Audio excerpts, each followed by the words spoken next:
நீங்க கேட்பீங்களா? கேட்கிறேன். என்னப்பா அல்லாஹ்வோடு நீ ஒப்பாயிட்ட? அல்லாஹ் தான் தன்னை பத்தி சொல்றான், இன்னல்லாஹ ஹுவஸ் ஸமீஉ, அல்லாஹ் தான் நிச்சயமாக கேட்கிறான்னு குர்ஆன்ல சொல்றான். நீனும் சொல்ற நானும் கேட்கிறேன். அப்ப அல்லாஹ் நீனு ஒண்ணா? அப்பதான் அவர் சொல்றாரு, இல்லங்க அல்லாஹ் கேட்கறது வேற, நான் கேட்கறது வேற. புரியுதுல?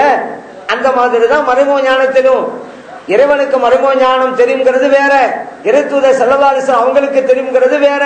ரெண்டையும் பகுத்து பார்க்கணும். அதே போல இப்ப நீங்க எல்லாம் என்ன பாக்குறீங்க, நான் உங்களை பாக்குறேன். இதை வச்சுக்கிட்டு அல்லாஹ் நாம் ஒன்னாயிட்டு சொல்ல முடியுமா?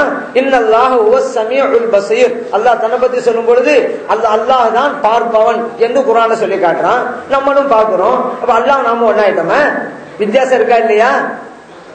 இறைவனோடு இறைத்தூதர் ஸல்லல்லாஹு அலைஹி வஸல்லம் அவர்கள் ஒப்பீடு செய்கிறீர்களே என்று கேட்பவர்கிட்ட நீங்க கேளுங்க. நீ பாக்குறேன்னு கேளுங்க. ஆமா பாக்குறேன் பாரு. என்னப்பா ஷிர்க் வைக்கிறேன்னு கேளுங்க. ஏன் இணை வைக்கிறேன்னு கேளுங்க. அல்லாஹ் தன்னை பத்தி சொல்லும்போது பார்ப்போங்கிற, நீனும் பார்ப்போங்கிற.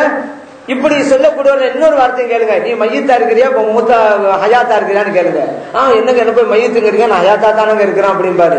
இல்ல, அல்லாஹ் தன்னை பத்தி சொல்லும் பொழுது அல்லாஹு லா இலாஹ இல்லா ஹுவல் ஹய்யுல் கய்யூம், அல்லாஹு தஆலா தான் ஹயாத்தானவன், உயிரோடு இருப்பவன் அல்லாஹ் குர்ஆன்ல சொல்றான். நீனும் சொல்ற நீ உயிரோடு இருக்கிறேன், அப்ப நீ ஷிர்க் வச்சுட்ட, இணை கற்பிக்கிற அப்படின்னு சொன்னாதான் அவர் சொல்லுவாரு, இல்ல இல்ல அல்லாஹ் ஹயாத்துங்கிற வேற, நான் ஹயாத்துங்கிற வேற. புரியுதுல? அங்க மட்டும் ஏன் அங்க மட்டும் புரியல? அதே போல இப்படி கேட்கறது நீங்க கேளுங்க. இப்ப நீ தூங்கிட்டு இருக்கியா முடிச்சிட்டு இருக்கியான்னு கேளுங்க. நான் முடிச்சிட்டு தானே இருக்கிறேன் அப்படின்பாரு. நான் எங்க தூங்குறேன் அப்படின்பாரு. அல்லாஹ் சொல்றான் குர்ஆன்ல தன்னை பத்தி லா தஅஹுதுஹு ஸனத்துன் வலா நௌம், இறைவனுக்கு தூக்கம்ங்கிறது இல்ல என்று குர்ஆன்ல சொல்றான். நீ சொல்ற நீனு தூங்கலங்கிறப்ப அல்லாஹ் நீனு ஒன்னாப்பா? இப்படி நாம் வசனங்களை ஓதி காமித்து கேட்டாதான் உங்களுக்கு புரியும். அப்ப புரிய வேண்டிய முறையில ஒவ்வொன்றும் புரியணும். நம்ம அறகுறையாக புரிஞ்சிடக்கூடாது என்பது உங்களுக்கு தெரியும். இதையெல்லாம் விட உச்சகட்டமாக இப்படி விவகாரம் பண்ணக்கூடியவரை பார்த்து கேளுங்க, நீ மூமினான்னு கேளுங்க. ஆமா நான் மூமின்னு வேகமா பதில் சொல்லுவா. என்ன அல்லாஹ் தன்னை பத்தி சொல்லும் பொழுது அல் மலிக்குல் குத்தூஸ் சலாமுல் மூமின், நான் மூமினா இருக்கேன் அல்லாஹ் குர்ஆன்ல சொல்றான். நீனு உன்னை பத்தி மூமின்கிற. அப்ப இறைவனை நீ ஒன்னா? இல்ல, அல்லாஹ் மூமின்கிறது வேற, நான் என்ன பத்தி மூமின்னு சொல்றது வேற. இங்கதான் புரியுதுல? ஏன் மறைமுக ஞானத்துல மட்டும் புரியல? அப்ப நபிகள் நாயகம் ஸல்லல்லாஹு அலைஹி வஸல்லம் அவர்களுக்கு தெரியும் என்பதை மறுக்கணும். அதுங்களாலதான் வேற வழி இல்லாம சம்பந்தமே இல்லாத வசனங்களை எல்லாம் அவங்க ஓதி காட்டுறாங்க அப்படிங்கறத நாம் புரிந்து கொள்ள வேண்டும். குர்ஆன்ல ஆரம்பத்திலிருந்து கடைசி வரைக்கும் ஓதுனாக்கா எல்லாவற்றுக்கும் தீர்வு இருக்குது. நமக்கு தேவையான மட்டும் தூக்கிட்டு விளையாடுறது, அதே அறவாசி ஓதித்து தூக்கிட்டு விளையாடுறது. அப்படி வந்தா என்ன ஆகும்? எதிலையுமே முழுமை இருக்க வேண்டும் அல்லவா? அறியாம இருக்க கூடாது. எது எப்படி இருக்கு அப்படி எந்த நோக்கத்தில் சொல்லப்படுது அதை தான் பார்க்கணும். ஆனா அப்படி பாக்குறதே இல்ல. ஒரு ஆசிரியர் மாணவர்களுக்கு பாடம் நடத்தினாரு. அப்ப போர்டுல எழுதி போட்டாரு, கற்க கசடர கற்பவை கற்றபின் நிற்க அதற்கு தக எழுதி போட்டு பாடமெல்லாம் நடத்தி விட்டாரு. பிறகு கேக்குறாரு ஸ்டூடெண்ட்ஸ்ட, இதை எழுதினது யாருன்னு. மாணவர்கள் ஒருத்தன் சொன்னா, அவசரமா சொல்றான், நீங்க தானே சார் எழுதுறீங்க அப்படின்னா. இப்படித்தான் அவன் புரியறான். எப்படி புரியணுமோ அப்படி புரியல. நபிகள் நாயகம் ஸல்லல்லாஹு அலைஹி வஸல்லம் அவர்களுக்கு மறைமுக ஞானம் உண்டு, இறைவனுக்கு மறைமுக ஞானம் உண்டு. ஆனா அங்க வித்தியாசம் இருக்குது. இறைவனுக்கு மறைமுக ஞானம் தானாக தெரிந்தது, யாரும் சொல்லிக் கொடுக்கல. இறைத்தூதர் ஸல்லல்லாஹு அலைஹி வஸல்லம் அவர்களுக்கு மறைமுக ஞானம் உண்டு, தானாக தெரிந்ததல்ல, இறைவன் சொல்லிக் கொடுத்தது. வித்தியாசம். இறைவனுடைய கல்வி ஞானம் மறைமுக ஞானம் எல்லை இல்லாதது. நபிகள் நாயகம் ஸல்லல்லாஹு அலைஹி வஸல்லம் அவங்களுக்கு உலகம் படைக்கப்பட்டதிலே இருந்து சொர்க்கத்து வாசிகள் சொர்க்கத்துக்கு போற வரைக்கும், நரகத்து வாசிகள் நரகத்துக்கு போற வரைக்கும் எல்லாம் தெரியும். எல்லாம் தெரியும் என்றாலும் எல்லை உள்ளது. எவ்வளவு பெரிய வித்தியாசம்! இப்படி வித்தியாசம் புரிஞ்சுட எந்த சிக்கலும் கிடையாதுங்க. அறகுறையா படித்ததால் தான் இந்த விவகாரமே வருது அப்படிங்கறத நாம் அறிந்து கொள்ள வேண்டும். நபிகள் நாயகம் ஸல்லல்லாஹு அலைஹி வஸல்லம் அவர்கள் பல்வேறு கட்டங்களில் அவர்கள் தங்களுடைய மறைமுக ஞானத்தை வெளிப்படுத்தி காட்டியிருக்கிறார்கள். ஒன்றல்ல இரண்டல்ல. நபிகள் நாயகம் ஸல்லல்லாஹு அலைஹி வஸல்லம் சொன்னாங்க, இறைவன் இந்த உலகத்தினுடைய கசானாக்கள் அனைத்தையும் என்னுடைய கையிலே கொண்டு வந்து வைத்தான் அப்படின்னாங்க. புகாரிலே பதிவு செய்யப்பட்ட ஹதீஸ். இந்த உலகம் தான் நமக்கு தான் பெருசா இருக்கும். ஆனா நபிகள் நாயகம் ஸல்லல்லாஹு அலைஹி வஸல்லம் அவங்களும் ஒரு கையில வச்சு விட்டான். ஒரு கையில வச்சா ஒரு தட்டு மாதிரி, அதை விட சின்னதுதான். நபிகள் நாயகம் ஸல்லல்லாஹு அலைஹி வஸல்லம் அவர்கள் இந்த உலகத்துல எதாவது எங்கெங்க நடக்குங்கிறதெல்லாம் கரெக்டா பாக்குறாங்க, அவர்களுக்கு தெரிகிறது. அதே போல நபிகள் நாயகம் ஸல்லல்லாஹு அலைஹி வஸல்லம் எதுவெல்லாம் உலகம் படைக்கப்பட்டதுல இருந்து கியாமத்தில் அவருக்கு நடக்க போதோ அவ்வளவு அறிவிக்கிறாங்க. சுபு தொழுதுட்டு மிம்பர் படியில ஏறினாங்க. உலகம் படைக்கப்பட்டதுல இருந்து ஆரம்பிச்சாங்க.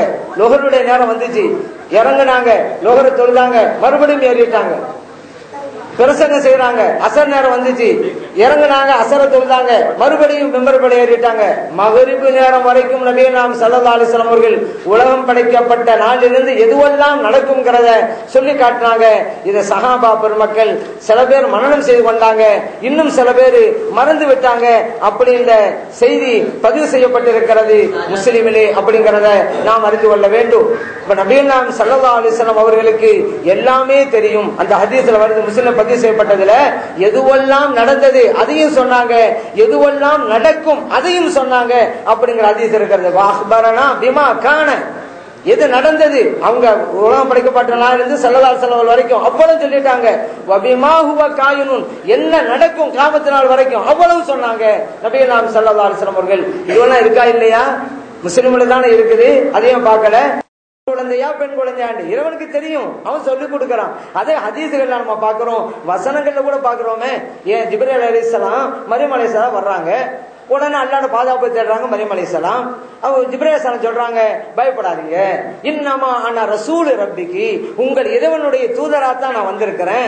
லி அஹபலகி உலாமன் ஜக்கியன், உங்களுக்கு பரிசுத்தமான ஆண் குழந்தையை வழங்குவதற்காக. குர்ஆன்ல தான் இருக்கு. கற்பனையாக ஆகல, வயிற்றுல கருவை சுமக்கவே இல்ல மரியம் அலைஹிஸ்ஸலாம். அதுக்கு முன்னாலேயும் சொல்றாங்க ஜிப்ரீல் அலைஹிஸ்ஸலாம் நீங்க ஆண் குழந்தைய ஈண்டெடுப்பீங்க அப்படின்னு. எப்படி முடியுது? கருவுக்கு வர்றதுக்கு முன்னாலேயே, வயிற்றுக்குள்ளே கரு தரிப்பதற்கு முன்னாலே சொல்றாங்களே, நீங்க பிறப்போவது ஆண் குழந்தையை தான். குர்ஆன் சொல்லி காட்டுதா இல்லையா?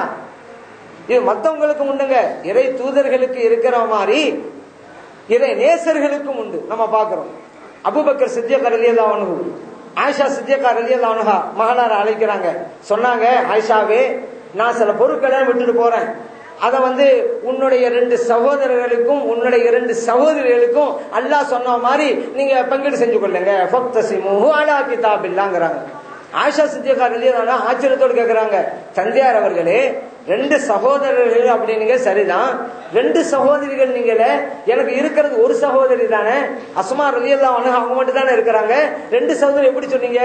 அபூபக்கர் சித்திக் ரலியல்லாஹு அன்ஹு சொல்றாங்க, ஆயிஷாவே என்னுடைய மனைவியார் பின்த் ஹாரிஜா ரலியல்லாஹு அன்ஹா இப்பொழுது கர்ப்பமுற்று இருக்கிறாங்க, அவங்க பெண் குழந்தையை ஈன்றெடுப்பார்கள் என்று நான் கருதுகிறேன், அதனால சொல்றேன் 2 சகோதரிகள் உனக்கு அப்படின்னாங்க.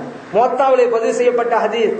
அபூபக்கர் சித்திக் ரலியல்லாஹு அன்ஹு நபி அல்ல, சஹாபி, இறை நேசர், அவர்களுக்கும் தெரிகிறது வயிற்றுக்குள்ளே இருக்கிற குழந்தை ஆனா பெண்ணா. சொல்றாங்க, எனது மனைவியார் பெண் குழந்தையை ஈண்டெடுப்பார்கள், அதனால் உனக்கு 2 சகோதரிகள் என்று. முடியுதா? சரி, இன்னொன்னும் பாப்போமே. நபி நாயகம் ஸல்லல்லாஹு அலைஹி வஸல்லம் சொல்றாங்க, ஒரு பெண்ணு கருவுற்று இருக்கும் போது 40 நாள் கழிச்சுன்னு வச்சுக்கிறீங்களேன், மலக்குமார்கள் வர்றாங்க, 2 மலக்குமார்கள் வருவாங்க. அந்த குழந்தை ஆனா பெண்ணா அப்படிங்கிற எழுதுவாங்க. இறைவன் சொல்லுவான், ஆண் குழந்தை எழுதிருவாங்க, பெண் குழந்தைன்னா பெண் குழந்தை எழுதிருவாங்க. அதே போல இந்த குழந்தை நல்ல குழந்தையா தீய குழந்தையா அதையும் அல்லாஹ் சொல்லுவான், எழுதிருவாங்க. அதே போல இந்த குழந்தைகளுடைய வாழ்நாள் எவ்வளவு இருக்கும், ரிஸ்க் எவ்வளவு இருக்கும் அப்படிங்கறதெல்லாம் எழுதிடுறாங்க. என்ன எழுதுறாங்களோ அதுதான் நடக்கும், கொஞ்சம் கூட கூடவும் செய்யாது குறையும் செய்யாது அப்படிங்கறத நபிகள் நாயகம் ஸல்லல்லாஹு அலைஹி சொல்லி தர்றாங்க. முஸ்லிமில பதிவு செய்யப்பட்ட ஹதீஸ்ங்க. இப்ப நம்ம கேக்குறோம், மலக்குமார்கள் இறைவனோட அடியார்கள் தான், இறைவன் அல்ல. அல்லாஹ் வசனத்துல என்ன சொல்றான்? வயலமு மாஃபில் அர்ஹாம், வயிற்றுக்குள்ள இருக்கிற குழந்தை என்ன குழந்தைங்கிறது இறைவனுக்கு தெரியும், இறைவன் தான் சொல்லி காட்டலாம். இங்க மலக்குமார்கள் 40 நாள் கழிச்சு எழுதுறாங்கல்ல, ஆண் குழந்தையா பெண் குழந்தையாண்டு, அந்த மலக்குமார்களுக்கு தெரியுதா இல்லையா? அல்லாஹ் சொல்லிக் கொடுத்த பிறகு அந்த மலக்குமார்களுக்கு ஆண் குழந்தையா பெண் குழந்தையா தெரியத்தானே செய்யும். இது மலக்கா இருந்தாலும் அல்லாஹ் இல்லை, அல்லாஹ்வோட அடியார்கள் தானே. அந்த வசனத்துல அல்லாஹ் தான் அழிகிறான் என்று தானே இந்த அறியாமல் இருக்கக்கூடியவர்கள் எல்லாம் வாதித்தாங்க. இப்ப அவருடைய வாதப்படி என்னானது? மலக்குகளுக்கு தெரியுது.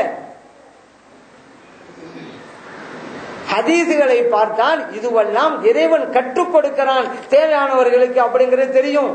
ஆனா இதுவெல்லாம் படிக்காதவர்கள் தான் இல்லை இல்லை என்று மறுத்து கொண்டிருக்கிறார்கள் என்கிறத நாம் புரிந்து கொள்ளணும். அதுக்கு அடுத்ததாக, நாளை என்ன நடக்கும், ஒமா தத்ரி நஃப்சுன் மாதா தக்ஸிபுகதா, நாளை என்ன நடக்குங்கிறது இறைவனுக்கு தான் தெரியும் அப்படின்னு சொல்லிவிட்டு மற்றவங்களும் தெரியாதுங்க, நாளை என்ன நடக்குங்கிறது நபி நாம் ஸல்லல்லாஹு அலைஹி வஸல்லம் தெரியாதுங்க என்று அறியாமையை வெளிப்படுத்திக் கொண்டிருக்கிறார்கள். ஏன்னா நாளை என்ன நடக்குங்கிறத நபி நாம் ஸல்லல்லாஹு அலைஹி வஸல்லம் பல கட்டங்கள் அறிவிச்சிருக்கிறாங்க. இதே பத்ர் யுத்தம், நாளைக்கு தான் யுத்தம் நடக்க போகுது. நபி நாம் ஸல்லல்லாஹு அலைஹி வஸல்லம் தோழர்கள் எல்லாம் அந்த மைதானத்துக்கு கூட்டிட்டு போறாங்க. ஒவ்வொரு இடத்தையும் சுத்தி காட்டுறாங்க. சும்மா சுட்டி காட்டல, தங்களுடைய விரலை வைத்து வச்சு காமிக்கிறாங்க. அருமை தோழர்களே, நாளைக்கு யுத்தம் நடக்க போகுது, நல்லா பாத்துக்கிறங்க. இங்கதான் அபூ ஜஹல் கொல்லப்பட போகிறான் என்று ஒரு இடத்தை காமிக்கிறாங்க. இன்னொரு இடத்தை காமிக்கிறாங்க. இந்த இடத்துல வச்சுதான் உத்பா